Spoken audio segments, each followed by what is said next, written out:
Assalamualaikum warahmatullahi wabarakatuh. Perkenalkan, nama saya Farah Putra Nabila dengan NPM 2150662. Di sini saya akan memaparkan materi yaitu mengenai integrasi pendidikan karakter dalam pembelajaran IPS di sekolah dasar. Video ini saya ajukan untuk memenuhi salah satu tugas dari mata kuliah Inovasi Pembelajaran IPS SD. Yang terhormat kepada dosen pengampu Dr. Abdul Mukmin Saud MPD serta teman sekalian yang saya hormati dan saya banggakan. Yang pertama, di sini saya akan menjelaskan mengenai pengertian pendidikan karakter. Pendidikan adalah usaha dasar dan terencana untuk mewujudkan suasana belajar dan proses pembelajaran agar peserta didik ini secara aktif mengembangkan potensi dirinya untuk memiliki kekuatan spiritual keagamaan, pengendalian diri, kepribadian, kecerdasan, akhlak mulia, serta keterampilan yang diperlukan pada dirinya, masyarakat, dan bangsa dan negara. Nah, pendidikan karakter itu adalah suatu sistem pendidikan dengan penanaman nilai-nilai sesuai dengan budaya bangsa dengan komponen aspek pengetahuan atau kognitif, sikap perasaan atau affection feeling, dan tindakan baik terhadap Tuhan Yang Maha Esa, baik untuk diri sendiri, masyarakat, dan bangsanya.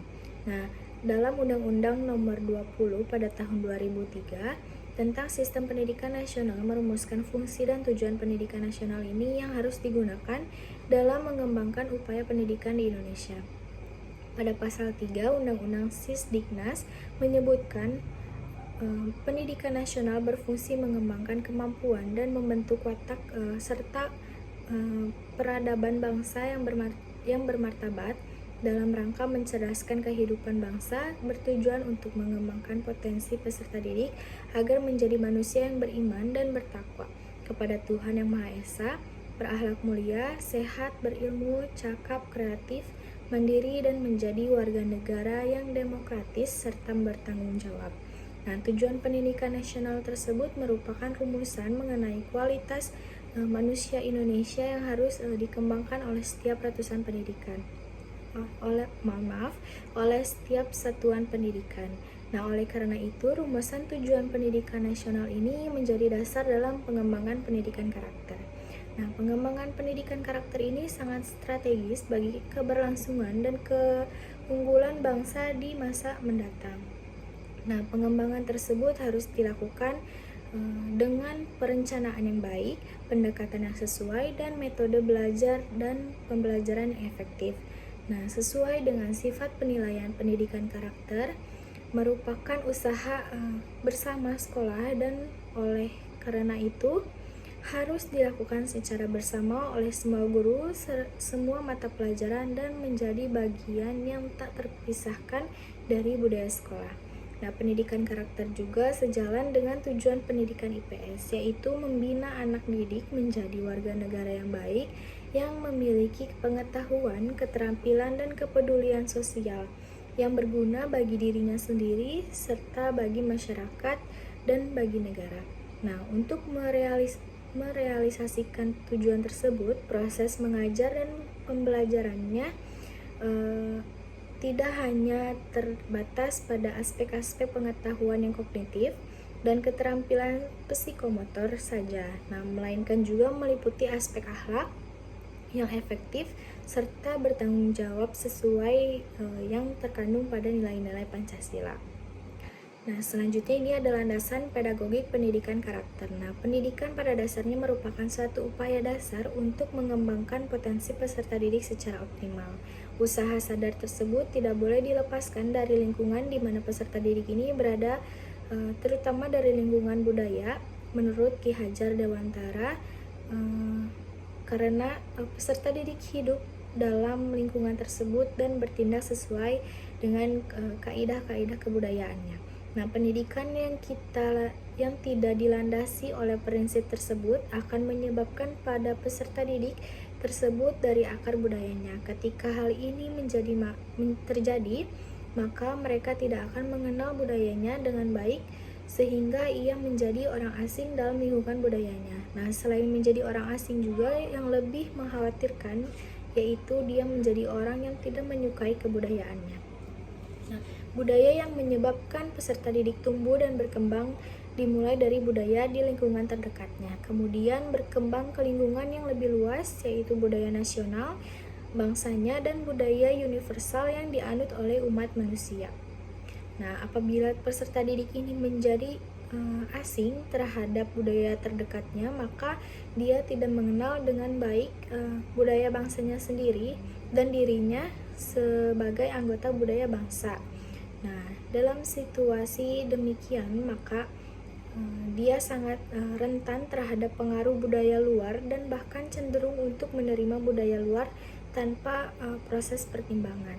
Nah, dengan demikian juga peserta didik sebagai anak bangsa dan warga negara Indonesia yang akan memiliki wawasan, pola pikir, pola sikap, dan pola tindak dan menyelesaikan masalah yang sesuai dengan norma dan nilai ciri keindonesiaannya.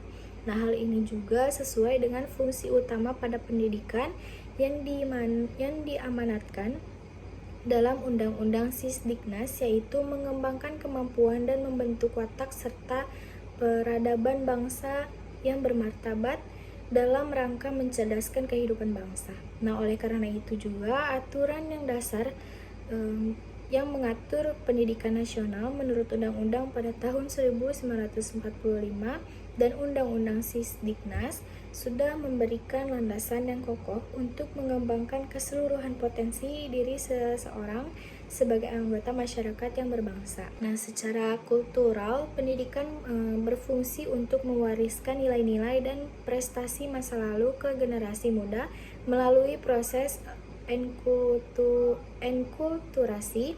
Nah, nilai-nilai dan prestasi tersebut akan menjadi kebanggaan bangsa dan pada gilirannya akan menjadikan bangsa tersebut lebih dikenal oleh bangsa-bangsa lain. Nah, selain berfungsi mewariskan nilai, pendidikan juga memiliki fungsi untuk mengembangkan nilai-nilai budaya dan prestasi masa lalu itu menjadi nilai-nilai budaya bangsa yang sesuai dengan kehidupan pada masa kini dan masa yang akan datang. Nah, serta mengembangkan prestasi baru yang menjadi karakter baru bangsa. Oleh karena itu, pendidikan karakter merupakan inti dari suatu pendidikan. Nah, yang selanjutnya di sini ada fungsi pendidikan karakter. Nah, pada fungsi pendidikan karakter ini ada berbagai fungsi. Yang pertama yaitu ada wahana pengembangan. Nah, wahana pengembangan ini yaitu mengembangkan potensi pada peserta didik untuk menjadi berperilaku yang baik bagi peserta didik yang telah memiliki sikap dan perilaku yang mencerminkan karakternya. Nah, yang kedua ini ada wahana perbaikan, yaitu memperkuat kiprah pendidikan nasional untuk lebih bertanggung jawab dalam mengembangkan potensi peserta didik yang lebih bermartabat. Nah, dan yang terakhir ini ada wahana penyaring, yaitu untuk menyaring budaya-budaya bangsa sendiri dan budaya bangsa lain yang tidak sesuai dengan nilai-nilai karakternya. Nah, yang selanjutnya ini ada tujuan pendidikan karakter. Nah, pada tujuan pendidikan karakter ini ada beberapa aspek, yaitu yang pertama itu mengembangkan potensi kalbu atau nurani atau efektif peserta didik sebagai manusia dan warga negara yang memiliki nilai-nilai karakter.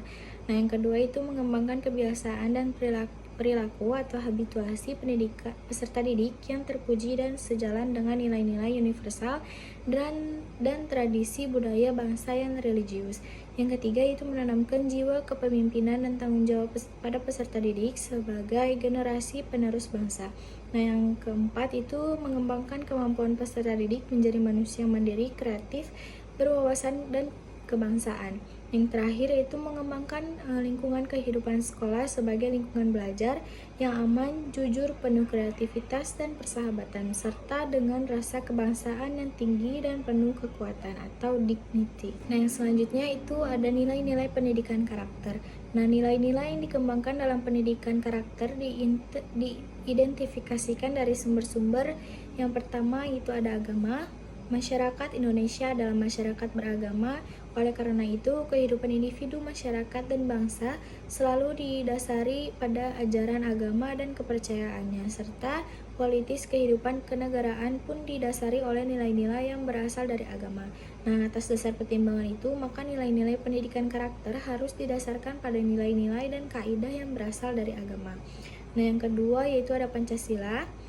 Nah, Negara Kesatuan Republik Indonesia ini ditegakkan atas prinsip-prinsip kehidupan, kebangsaan, dan kenegaraan yang disebut Pancasila. Nah, Pancasila terdapat pada pembukaan Undang-Undang Dasar 1945 yang dijabarkan lebih lanjut dalam pasal-pasal yang terdapat dalam undang-undang tersebut. Nah, artinya nilai-nilai yang terkandung dalam Pancasila ini menjadi nilai-nilai yang mengatur kehidupan politik, hukum, ekonomi, kemasyarakatan, budaya, dan seni yang diatur dalam pasal-pasal undang-undang. Pendidikan karakter juga bertujuan mempersiapkan peserta didik menjadi warga negara yang lebih baik, yaitu warga negara yang memiliki kemampuan, kemauan, dan menerapkan nilai-nilai Pancasila dalam kehidupan sebagai warga negara. Nah, yang ketiga ini ada budaya.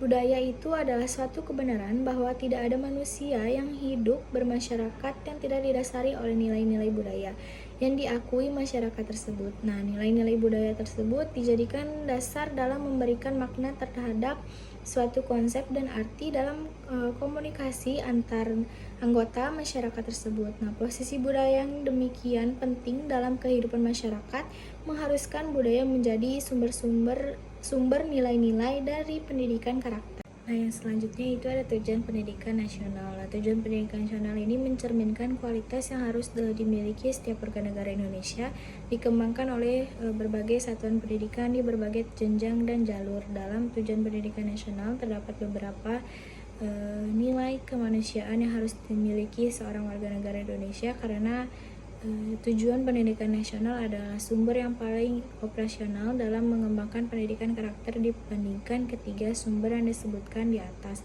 yaitu menurut Kemendiknas pada tahun 2010 di halaman 7. Nah, adapun pendidikan IPS di sekolah dasar, dalam kepustakaan asing mengenai pendidikan IPS dikenal dengan berbagai istilah seperti social education atau social studies dan social education. Sedangkan di Indonesia istilah ilmu pengetahuan sosial baru mulai muncul pada tahun 1975 sampai 1976, yaitu sebuah label untuk mata pelajaran sejarah, ekonomi, geografi, dan mata pelajaran ilmu sosial lainnya untuk tingkat pendidikan dasar, dan mencegah istilah IPS juga dimaksud untuk membedakan dengan nama-nama disiplin ilmu di universitas. Nah, adapun tujuan mata pelajaran IPS di SD ditetapkan yang pertama yaitu mengenal konsep-konsep yang berkaitan dengan kehidupan masyarakat dan lingkungannya. Yang kedua yaitu memiliki kemampuan dasar untuk berpikir logis dan kritis, rasa ingin tahu, inquiry, memecahkan masalah, dan keterampilan dalam kehidupan sosial. Yang ketiga itu memiliki komitmen dan kesadaran terhadap nilai-nilai sosial dan kemanusiaan. Yang keempat yaitu memiliki kemampuan berkomunikasi, bekerja sama, dan berkompetensi dalam masyarakat yang menjemuk di tingkat lokal, nasional, dan global. Nah, menurut Sapria menganalisis bahwa secara konseptual melalui mata pelajaran IPS ini peserta didik diarahkan untuk menjadi warga negara yang demokratis dan bertanggung jawab serta menjadi warga dunia yang mencintai damai. Nah, bertolak belakang dari pendapat di atas, pembelajaran IPS ini dapat pula dimasukkan pada nilai-nilai yang ada dalam pendidikan karakter, karena dimana sesuai dengan tujuan dari pembelajaran IPS ini peserta didik dapat bertanggung jawab terhadap masyarakat, berbangsa, dan bernegara. Nah, karena pembelajaran IPS juga terdapat unsur-unsur nilai yang harus ditanamkan kepada peserta didik menurut Matja, nilai-nilai yang harus ditanamkan dalam pembelajaran IPS ini adalah nilai ketuhanan, nilai edukatif, nilai praktis, nilai filsafat, dan nilai teoritis. Nah, nilai-nilai dalam pembelajaran IPS tersebut sangat sesuai dengan nilai yang terkandung dalam pendidikan karakter, sehingga melalui pembelajaran IPS ini dalam pembelajaran seorang guru harus bisa dalam menanamkan unsur-unsur nilai pendidikan karakter dalam pembelajaran IPS. Nah, sekian materi yang dapat saya sampaikan. Sebelumnya izinkan saya membacakan kesimpulan. Nah, permasalahan yang dialami bangsa ini begitu memprihatinkan, terutama di kalangan remaja sebagai penerus bangsa. Dengan pendidikan karakter melalui pendidikan IPS ini diharapkan untuk menyelesaikan permasalahan yang dialami bangsa di Indonesia saat ini.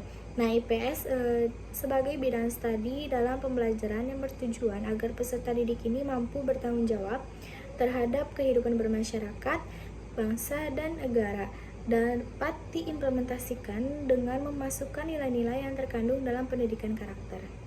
Sekian materi yang dapat saya sampaikan. Mudah-mudahan materi yang saya sampaikan pada saat ini bermanfaat bagi teman-teman semua. Kurang lebihnya mohon maaf. Wassalamualaikum warahmatullahi wabarakatuh.